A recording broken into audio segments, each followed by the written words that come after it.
언젠가 제가 EBS TV를 보는데 거기에 그 다큐 프라임이라고 하는 그 모임이 그 프로그램이 있더라고요. 그런데 거기에서 그 동양인과 서양인의 사고 방식의 차이를 소개하면서 왜 그런지 그 원리에 대해서 설명하는 다큐멘터리를 본 적이 있습니다. 내용은 이런 거예요. 동양인 그룹과 서양인 그룹을 선정하고요, 질문을 하나 던집니다. 그 질문은요 간단해요. 원숭이, 그리고 팬더곰, 바나나, 이 세 가지를 보여주고 서로 관련이 있다고 생각하는 것을 두 가지를 고르라고 하는 질문입니다. 자, 여러분은 뭘 고르시겠어요? 원숭이와 팬더곰과 그 다음에 바나나. 그러면 관련이 있는 것 둘을 골라라. 한번 속으로 한번 골라보세요. 설문 결과가 굉장히 흥미로웠는데요, 서양인 그룹은 원숭이와 팬더곰을 골랐습니다. 같은 동물이기 때문에 고른 거죠.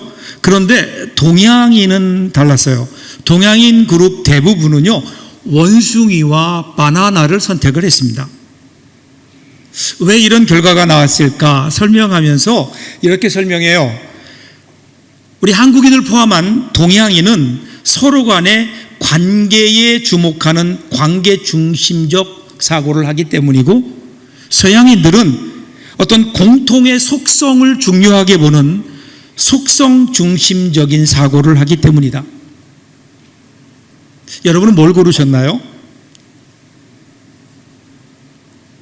우리에게 이 관계는 대단히 중요합니다. 이 관계를 통해서 우리는 행복하기도 하고요, 이 잘못된 관계 때문에 우리는 절망하기도 합니다.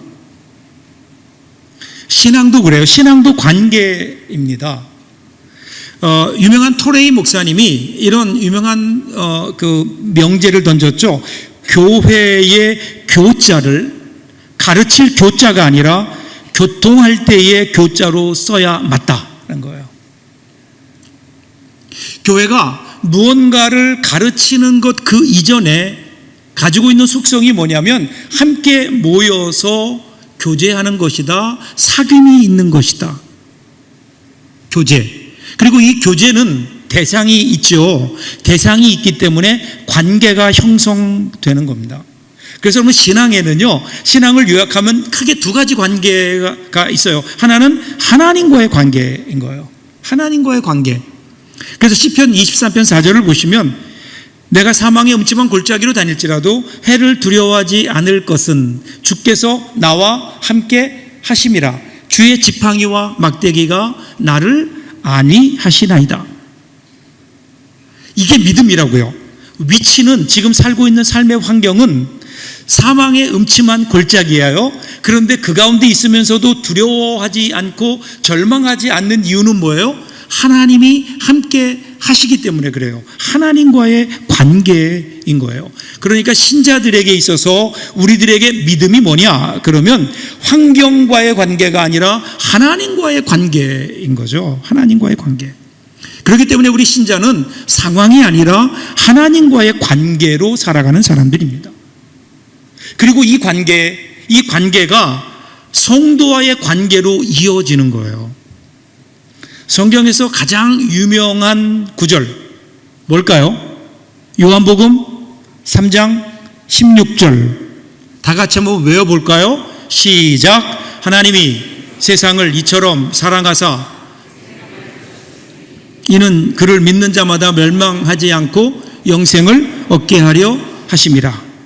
여러분의 눈이 여전히 위에 지금 자막을 보고 계시다면 다시 한번 생각하셔야 됩니다. 요한복음 유명하잖아요. 요한복음 3장 16절. 하나님의 사랑, 우리를 그렇게 사랑하셔서 우리를 구원하신 하나님의 사랑. 그런데 여러분, 동시에 우리가 또 하나 기억해야 되는, 그런데 자꾸만 잊어버리는 또 다른 3장 16절이 있어요. 그게 요한 1서 3장 16절입니다. 같이 한번 읽어볼까요? 같이 읽겠습니다. 그가 우리를 위하여 목숨을 버리셨으니 우리가 이로써 사랑을 알고 우리도 형제들을 위하여 목숨을 버리는 것이 마땅하니라. 아무리 하나님과의 관계가 잘 형성되어 있다 하더라도 그것이 성도의 사랑으로 이어지지 않으면 그러면 우리 믿음이 온전할 수 없다는 거예요.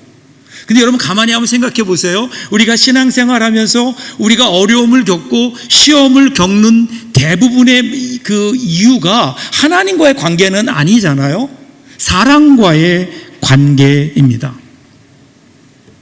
사랑과의 관계. 왜 그럴까요? 성경은 이것을 하나님과의 사랑, 하나님이 우리를 사랑하시는 그 사랑이 우리의 마음을 적시고 우리의 삶을 적시고 그래서 그 사랑이 우리의 이웃들에게 흘러가는 이 거룩한 흐름을 형성해야 되는데 우리 가운데 생명의 흐름이 있어야 되는데 어느 순간 막혀버린 거예요. 하나님의 사랑이 나에게 흘러 들어왔는데 내가 형제들에게 다른 사람들에게 그 사랑을 흘려보내지 못해요. 그러니까 그때부터 문제가 생겨나는 겁니다.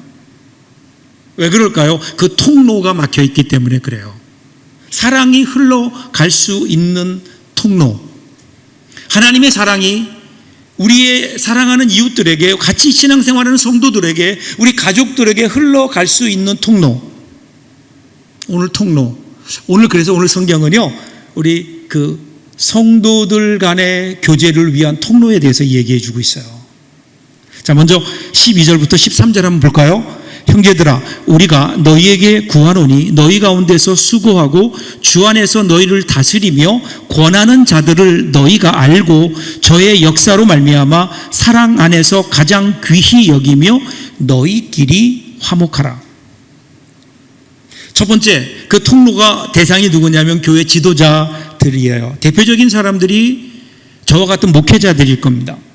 그러면서 목회자들이 어떤 사람인가를 소개해요. 첫 번째, 너희 가운데 수고하는 사람. 이 수고하는 사람이라는 이 말의 원래 의미는요, 피곤한 노동을 하거나 극도로 지치게 노동하다라는 의미예요. 그러니까 실제로 데살로니가 교회 지도자들이 정말 지시하고 뒷짐지고 있지 않았고 헌신했다, 지치도록 헌신했다, 노력했다라는 것을 보여주고 있죠. 수고하는 사람, 수고해야 되는 사람. 두 번째는요, 다스리는 사람이에요. 다스리는 사람. 이 다스리는 사람, 이 말의 그 뜻은 뭐냐면요, 앞장서다, 진두에 서다, 그런 뜻이에요. 그러니까 다스린다고 하는 게 그냥 높은 자리에 앉아서 어험하고 위험으로 누르는 것이 아니라 앞장서서 일을 하는 사람, 앞장서서 모범을 보이는 사람, 이 사람이 바로 지도자인 거죠. 세 번째는요, 권하는 사람입니다. 권하는 사람, 이것을 쉽게 오늘날 우리 표현대로 하면 훈계하다, 가르치다라는 거예요. 가르치는 사람들인 거예요.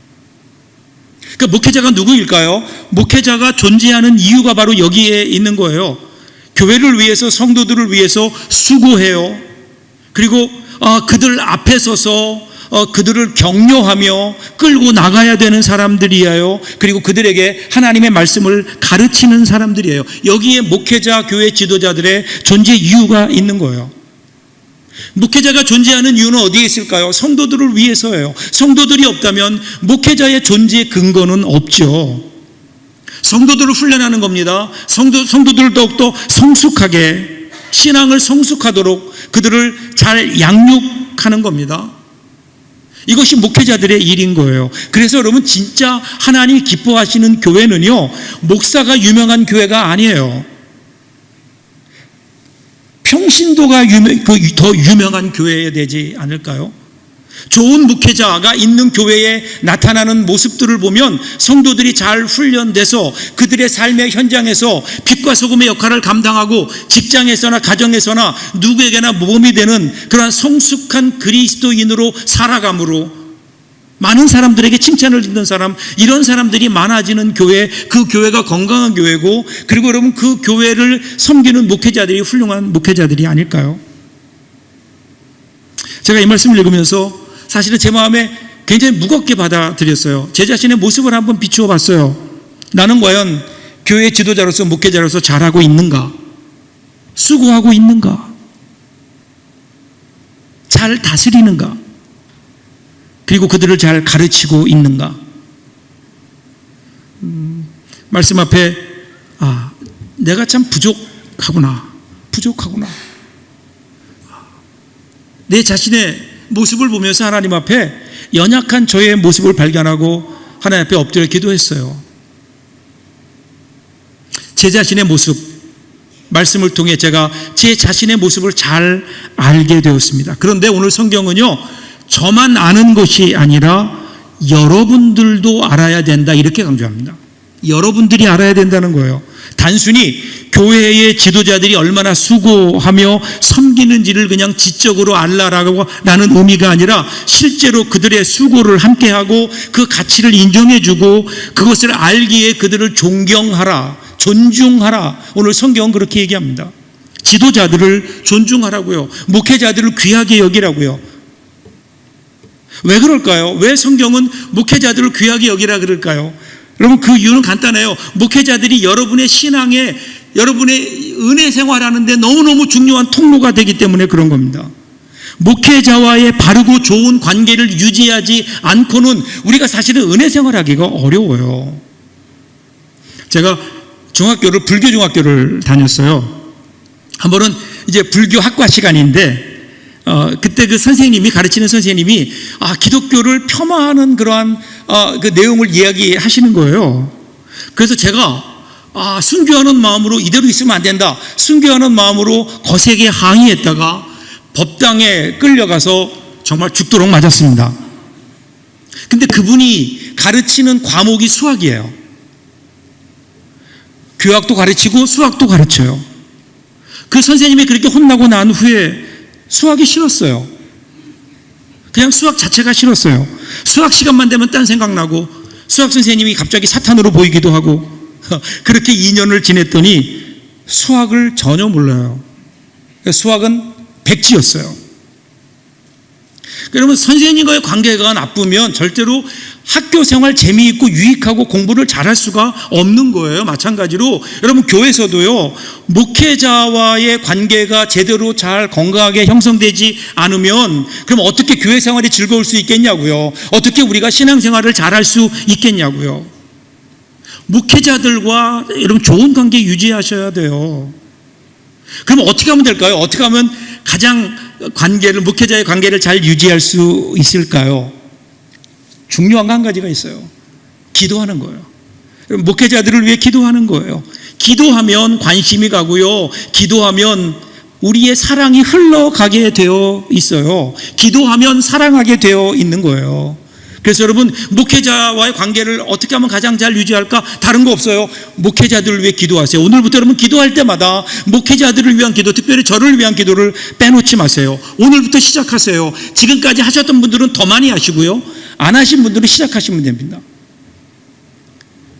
그렇게 그냥 저만 쳐다보실 일이 아니에요. 여러분, 이렇게 새끼손가락을 내보세요.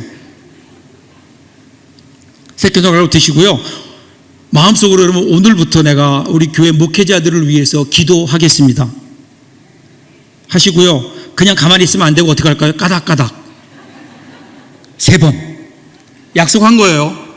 오늘부터 저와 우리 목회자들을 위해서 여러분 기도해 주십시오. 그러면 여러분들의 기도를 따라 우리 목회자들이 힘을 얻는 것은 물론이고, 여러분들이 목회자들을 사랑하는 마음이 여러분 가운데 넘쳐나서, 그래서 우리가 신앙생활, 은혜생활하는 그런 은혜의 통로가 우리 가운데 열려지게 될 줄로 믿습니다. 이게 첫 번째 통로예요. 두 번째는요, 14절을 보세요. 다른 성도들과의 관계를 얘기합니다. 또 형제들아, 너희를 권면하노니 게으른 자들을 권면하며 마음이 약한 자들을 격려하고 힘이 없는 자들을 붙들어 주며 모든 사람에게 오래 참으라. 그러니까 데살로니가 성도들을 보면 게으른 사람들이 있었어요. 이 게으른 사람들이라고 하는 것은 그냥 일도 안 하고 노는 사람들인데, 이유가 뭐냐면 잘못된 재림 신앙으로 인해서 예수님이 곧 오실 텐데 일은 해서 뭐하나, 그리고 집안에서 아무 일도 안 하고 그냥 기도만 하고 있는 거예요. 이러한 사람들, 그러다 보니까 교회에 민폐를 끼치게 되죠. 다른 성도들이 돕는데, 그런데 돕는 것도 한두 번이잖아요. 계속해서 집안에 놀고 있고, 어떤 분은 열심히 일해서 그 사람을 잘 돕고, 그러다 보니까 교회에 문제가 된 거예요. 게으른 사람들. 두 번째는 마음이 약한 약한 사람들, 마음이 약한 사람들, 믿음의 담대함이 없는 사람들, 그러니까 귀신이나 사탄이나 뭐 이러한 어떤 존재에 대해서 잘 이겨내지 못하는 믿음이 약한 사람들이 그 안에 있었다고요. 그리고 힘이 없는 사람들, 즉 음란한 사회 풍조를 극복할 힘이 없는 사람들, 혹은 육신이 정말 연약한 사람들, 이러한 사람들을 어떻게 하라고요? 그런 사람들을 권계하고 격려하고 그들을 붙들어 주어라, 이렇게 얘기해요. 그러면 사도 바울이 데살로니가 교회를 얘기하면서 그 교회에 모범이 될 만한 사람들 혹은 건강한 사람들을 향하여 건강한 사람들을 얘기하지 않는 거예요. 왜 그럴까요? 여러분, 그런 사람들은요, 모범이 되는 사람들이나 건강한 사람들은 우리가 관계 잘할 수 있어요. 그죠? 관계하기 쉬워요. 좋은 관계를 맺을 수 있다고요. 그런데 여기 나와 있는 게으른 사람들, 마음이 약한 사람들, 힘이 없는 사람들은 어떤 사람이에요? 관계 맺기가 어려워요. 참 잘 지내기가 어려운 사람들인 거예요. 그런데 지금 사도 바울은 데살로니가 교회에게 그런 사람들을 세우라고요. 왜냐하면 그것이 교회라는 거예요. 그게 교회다. 그게 교회다. 그런데 여러분, 사람을 섬긴다는 게 쉬운 일이 아니잖아요. 특별히 게으른 사람들, 마음이 약한 사람들, 힘이 없는 사람들, 문제가 있는 사람들을 섬긴다는 게 여러분, 이게 쉬운 일인가요? 한두 번 섬겨서 한두 번 잘 베풀어서 그래서 거기에 뭔가 결과가 있고 변화가 보이면 좋겠는데 세월이 가도 변하지 않는다고요. 그러니까 어떻게 돼요? 하다 보니까 지쳐요. 소망을 두기가 어려워지는 거예요. 그래서 15절 보세요. 삼가 누가 누구에든지 악으로 악을 갚지 말게 하고 서로 대하든지 모든 사람을 대하든지 항상 선을 따르라. 힘이 들면 포기하고 싶잖아요. 그리고 그것을 오히려 악용하는 것처럼 보이면, 내가 베푸는 선을 악용하는 것처럼 보이면 같은 마음으로 대하고 싶은 그러한 우리 마음속에 유혹이 들 때, 그때 오래 참아라, 오래 참아라. 여러분, 목회자들에게 가장 힘들 때, 목회자들이 실망할 때가 언제인가? 그러면요, 우리 함께 신앙생활하는데 성도들이 전혀 변화가 보이지 않을 때예요. 나름대로 열심히 목회한다고 했는데, 하나님 말씀을 전하고 가르쳤는데, 그런데 변화되는 모습이 조금도 보이지 않을 때, 그러면 그때 때때로 실망해요. 이번 한 주간 동안 제가 말씀을 준비하면서 이런 생각을 하나님께 저에게 주셨어요. 야, 혹시 너 그런데 너의 노력의 결과를 기대하는 것이 아니냐라는 거야. 네가 실망하는 이유가 네가 그만큼 노력했는데 그런데 성도들이 변화되지 않았다고, 네 노력에 대한 어떤 대가가 잘 이루어지지, 결과가 주어지지 않았다고 해서 네가 지금 실망하는 것이냐? 이렇게 지적하시는데 정신이 번쩍 들었어요. 내가 목회를 열심히 함으로 내가 어떤 프로그램을 가지고 어떤 말씀을 가지고 성도들을 열심히 가르치고 그 성도들을 열심히 양육해서 그래서 성도들이 변화되는 게 아닌데, 나도 모르는 사이에 내 안에 인본주의적 교만이 있었구나. 내가 움직임으로, 내가 무엇을 함으로 그 결과를 만들어낼 수 있다고 하는 교만이 내 속에 있었구나. 성도들의 변화는 내 일이 아닌데, 내가 할 수 있는 일이 아닌데, 내가 뭘 이루는 것이 아닌데, 나는 그저 뿌리고 물 주고 하나님이 하라는 대로 씨를 뿌리고 그리고 물을 주는 것뿐인데, 그것을 자라게 하시고 열매를 거두게 하시는 분은 하나님이신데 내 마음속에 교만이 있었구나. 그저 나는 깊은 기다림 속에 하나님이 나에게 명령하시는 대로 뿌리고 물 주는 일인데, 어느 순간 제 마음속에 이러한 교만이 있음을 우리 하나님 말씀을 통해 지적해 주시면서 제가 하나님께 회개했어요. 갈라디아 6장 9절의 말씀, 우리가 선을 행하되 낙심하지 말지니 포기하지 아니하면 때가 이름에 거두리라. 사랑하는 여러분, 정말 힘든 사람들 있잖아요. 집에도 있고 교회도 있어요. 한두 번 노력하고 안 된다고 포기하지 마세요. 내 마음 몰라준다고 같은 마음으로 악을 악으로 갚지 마세요. 우리 하나님이 아신다고요. 그리고 때가 되면 결국은 이루어 가실 겁니다. 그렇죠? 성도들 향해서. 그리고 이어지는 이제 16절부터 18절까지 말씀이 유명한 말씀인데, 이렇게 살 수 있는 성도들을 이렇게 사랑하며 살 수 있는 비결을 세 가지로 요약해서 가르쳐 주세요. 16절부터 18절입니다. 항상 기뻐하라. 쉬지 말고 기도하라. 범사에 감사하라. 이는 그리스도 예수 안에서 너희를 향하신 하나님의 뜻이니라. 자, 먼저 항상 기뻐하라. 항상 기뻐하라. 이게 어떻게 가능할까요? 어떻게 항상 기뻐해요?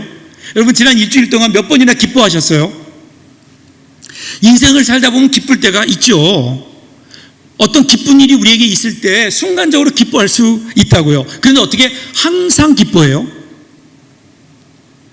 여러분, 우리는 기뻐한다 라고 얘기할 때 뭐 행복하다 그런 걸 얘기하죠. 행복이라는 얘기를 하는데, 여러분이 행복이라는 단어가 영어로는 happiness 이렇게 얘기하잖아요.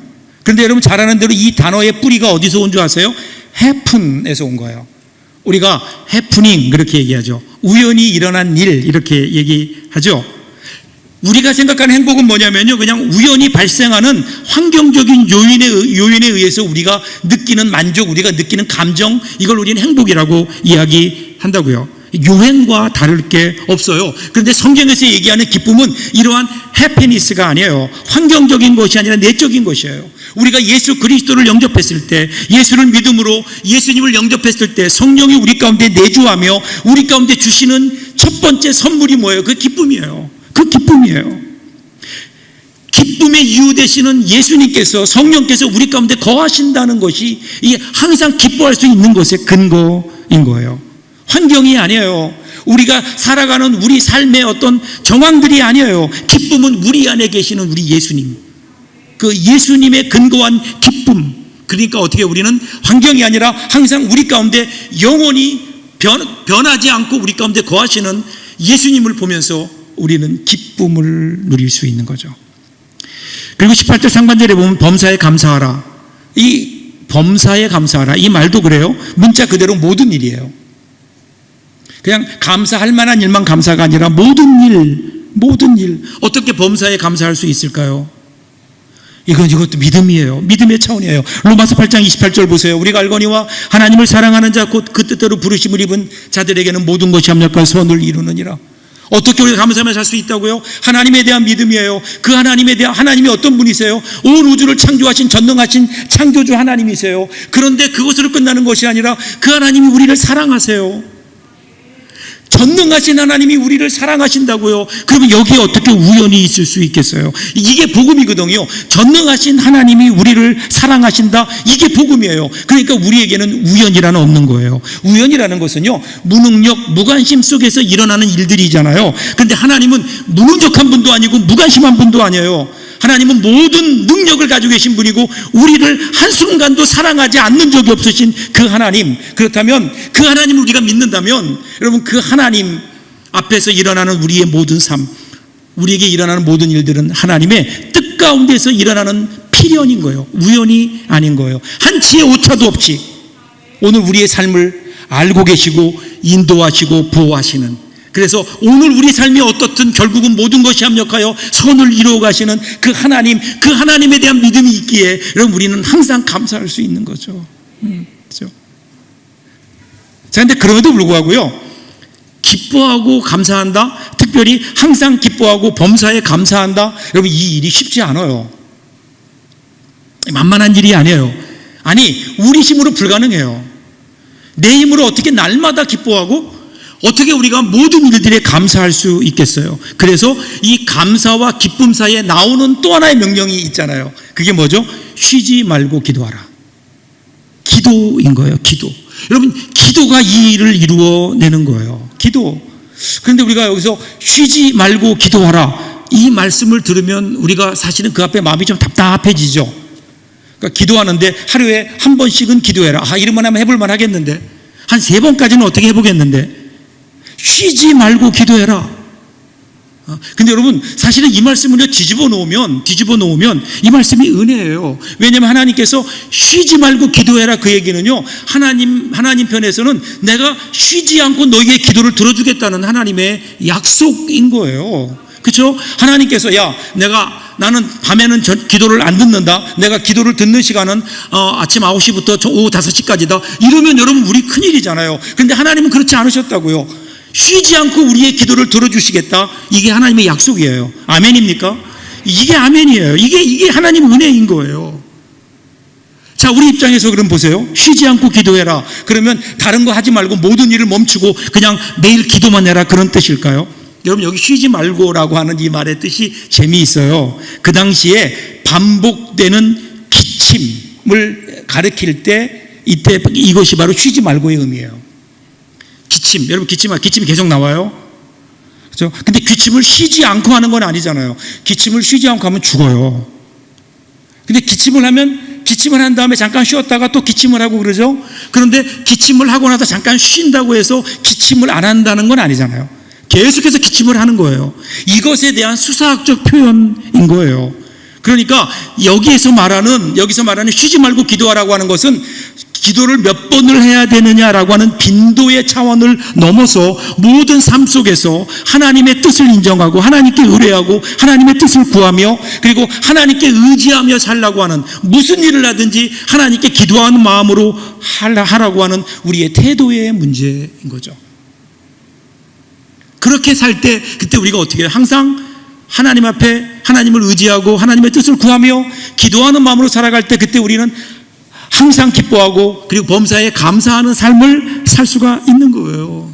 그러면서 오늘 말씀의 마지막 결론이 뭐예요? 18절이에요.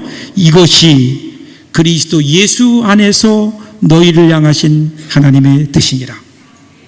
이 말씀은요, 개인적인 권변이 아니에요. 공동체를 향한, 교회 공동체를 향한 하나님의 뜻인 거예요. 기쁨과 기도와 감사가 흐르는 공동체. 여러분, 이것이 주님이 원하시는 공동체라는 거예요. 그것을 통해서, 그 통로들을 통해서 하나님의 사랑이 우리의 가슴을 적시고 그 사랑이 다시 흘러서 그래서 서로를 사랑하는, 서로의 이웃들에게, 사랑하는 성도들에게 흘러가는 이 사랑의 흐름이 있는 공동체. 여러분, 이 공동체가 건강한 거죠. 저는 우리 교회가 그런 교회가 되길 바라고, 또 우리가 속한 우리의 모든 가정들이 이러한 그리스도의 사랑이 강같이 흐르는 그러한 공동체가 될 수 있기를 주님의 이름으로 축복합니다. 스캇 팩이라고 하는 분이 재미있는 책을 하나 썼어요. 평화 만들기라는 책을 썼는데 거기에 나오는 한 짧은 이야기가 랍비의 선물이라는 이야기가 있어요. 한 수도원에 관한 이야기인데요, 한때 그 수도원이 굉장히 컸어요. 규모도 크고 역사를 자랑하는 그러한 큰 수도원이었는데 점점 그 세력이 약화되더니 사람들이 다 떠나고 이제 수도원에 수도하는 나이 든 수도사 5명만 남았어요. 이대로 가다가는 문을 닫아야 될지도 모른다는 어떤 그러한 위기감이 있어서, 그래서 어떻게 할까 고민하다가 그 근처에 살고 있는 다른 유대교의 랍비를 찾아갑니다. 랍비를 찾아가서 얘기하는데 랍비도 자기가 섬기고 있는 회당도 이제 별로 상황이 다르지 않습니다. 그래서 서로 앉아서 신세 한탄만 하고 서로 어떤 해결책을 얻지 못했어요. 그렇게 헤어져 나오는데, 근데 랍비가 그를 붙잡더니 그런데 제가 기도하는 가운데 하나님이 저에게 주신 말씀이 있습니다. 그게 뭐냐면 당신의 수도원, 그 수도원에 있는 사람들 가운데 메시아가 있습니다. 이 얘기를 하는 거예요. 수도원에 있는 사람들 5명 있는데 그 중에 한 명이 메시아라는 거예요. 자, 수도원에 돌아온 이 수도원장이 수도사들에게 쭉 이야기를 했어요. 그러면서 근데 우리들 가운데 메시아가 있다고 랍비가 얘기했다고.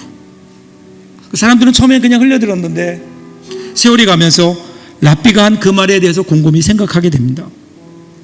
우리들 중에 메시아가 있다고? 이 수도원에 있는 우리 수도사 가운데 메시아가 누굴까? 분명히 하나 아는 사실은 자기는 아니에요. 누굴까? 서로를 그런 마음으로 바라보기 시작합니다. 원장일까? 아니면 저 수도사일까? 서로의 저 사람이 메시아일지도 모른다고 하는 생각에 그들은 서로를 향해 존경하기 시작합니다. 서로를 존중하기 시작합니다. 관심을 갖고 보기 시작합니다. 그러면서 수도원의 분위기가 달라진 거예요. 수도원에 사랑이 흐르기 시작했어요. 잃어버렸던 예수 그리스도의 사랑이 그 가운데 흐르기 시작합니다. 그리고 그 소문이 퍼져나가면서 몇 년 사이에 그 수도원은 다시 과거의 그 수도원으로 활기차게 다시 회복되었다. 무엇 때문일까요? 사랑하는 여러분, 이 세상에요, 이상적인 공동체는 없어요. 내 마음에 딱 드는 공동체는 없어요. 문제는 오늘 우리 곁에 있는 사람들을 내가 얼마나 사랑하느냐라는 거예요. 우리의 가정에서, 교회에서 내가 얼마나 그들을 사랑하느냐, 여기에 따라 여러분 우리 공동체가 달라지는 것 아닐까요? 우리와 함께하는 사람들, 그 사람들은요 하나님의 표징입니다. 만일에 우리의 가족을, 아니 우리 서북교회의 성도들을 내가 골랐다면 어쩌면 우리는 다른 사람들을 골랐을 수도 있겠죠. 내가 더 내 마음에 드는 사람, 내가 좋아하는 사람, 내가 사랑하는 사람들, 이런 사람들을 내 곁에 두고 싶어 했겠죠. 그런데